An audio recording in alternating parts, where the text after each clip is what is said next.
Ça y est, les grandes sociétés du CAC 40 ont maintenant toutes annoncé le résultat. Et malgré une croissance économique toujours ralentie, eh bien le millésime 2016 est de très bonne facture.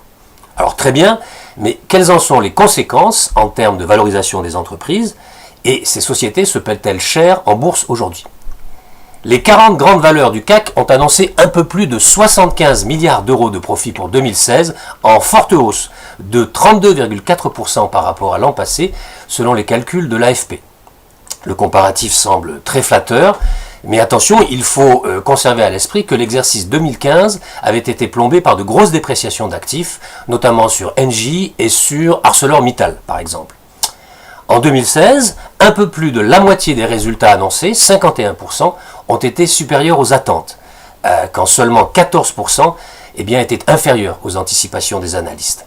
Parmi les plus belles envolées des profits, on peut retenir Peugeot, plus 153%, Lafarge-Holcim, plus 71%, ou Bouygues, plus 59%.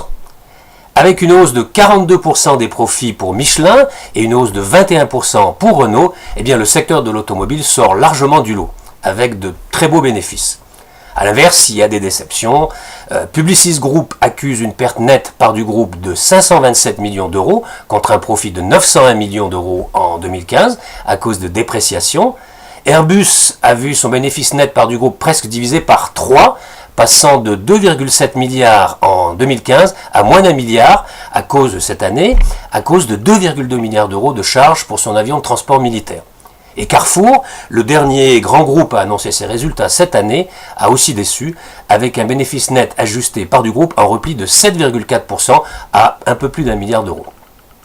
Mais pour ce qui est du futur, la majorité des sociétés, environ 6 sur 10, ont donné des perspectives positives pour cette année.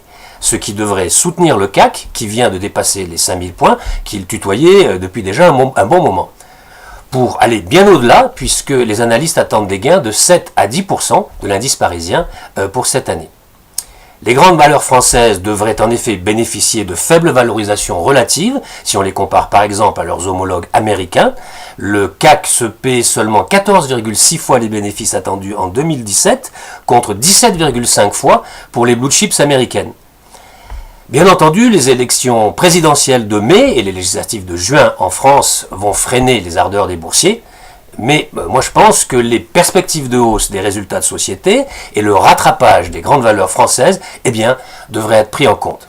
Alors, à vous de vous faire votre scénario, votre opinion, bon trading et à bientôt pour de nouvelles news du chalet.